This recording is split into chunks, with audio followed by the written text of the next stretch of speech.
राम भक्त हनुमान. प्रभू श्रीराम राज्याभिषेकानंतर आज प्रथमच श्री रामराजांचा दरबार भरत होता आणि तोही गुणगौरवासाठी. ज्यांनी लंकेच्या घनघोर युद्धात पराक्रम गाजवून प्रभू श्रीरामांकडे विजयश्री खेचून आणली अशा थोर योद्ध्यांचा यथोचित गौरव करून प्रत्येकाला उपहार देण्यात आले. उपहार संपले हे सीता देवीच्या लक्षात आलं. त्या श्रीरामाला म्हणाल्या, राजन, आपण सर्वांचा उपहार देऊन गौरव केला, पण आपला प्रिय भक्त हनुमान राहिला की. त्यावेळी हनुमान प्रभू श्रीरामांजवळ गेला.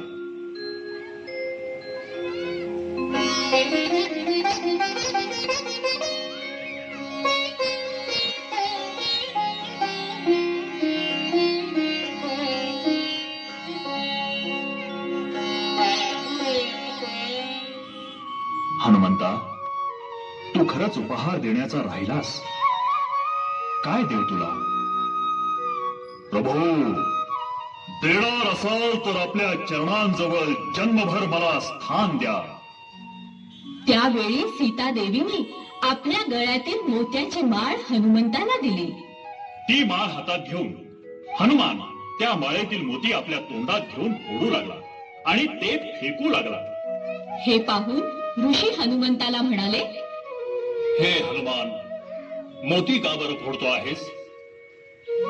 ऋषीवर, मी यात प्रभू श्रीराम शोधतोय. आश्चर्य आहे. हे हनुमान, आपल्यासारखा ज्ञानी भक्त यात रामाला शोधतो आहे. मुनिवर, सृष्टीतील प्रत्येक वस्तू चराचरात मला प्रभूंचं दर्शन घडतं. ज्यात प्रभू श्रीराम नाही ते माझ्यासाठी व्यर्थ आहे.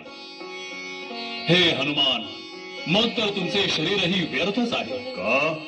कारण तुमच्या शरीरात राम नाही. गुरुदेव, हनुमंताच्या शरीरात प्राण नाही. प्रभू श्रीरामांची मूर्ती आहे. श्रीरामांची मूर्ती याचे प्रमाण प्रभू, या भक्तीची लाज तुमच्या हाती आहे. हनुमानाने विराट रूप घेतलं. जय श्रीराम,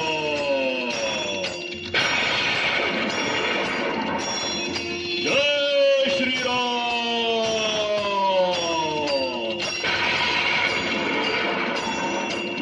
जय श्रीराम. प्रभू श्रीरामचंद्र की जय. श्रीराम हनुमान की जय.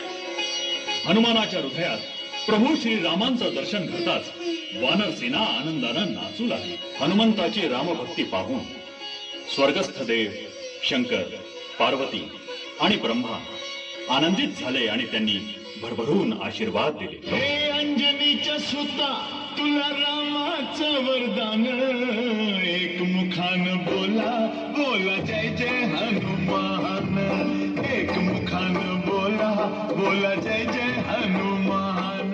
ध्वनी मुद्रण चंद्रशेखर येलारपूरकर. रिदम रेकॉर्डिंग स्टुडिओ, शुक्रवार पेठ, पुणे. चलतचित्र देखाव्याचे मूर्तिकार चंद्रशेखर येलारपूरकर. Rhythm arts, Loni Kalbhor. देखाव्याची संकल्पना मंडळाचे सर्व लहान थोर क्रियाशील कार्यकर्ते. मंडळ आलेल्या सर्व गणेश भक्तांचे, वर्गणीदारांचे आणि हितचिंतकांचे सदैव ऋणी राहील. धन्यवाद.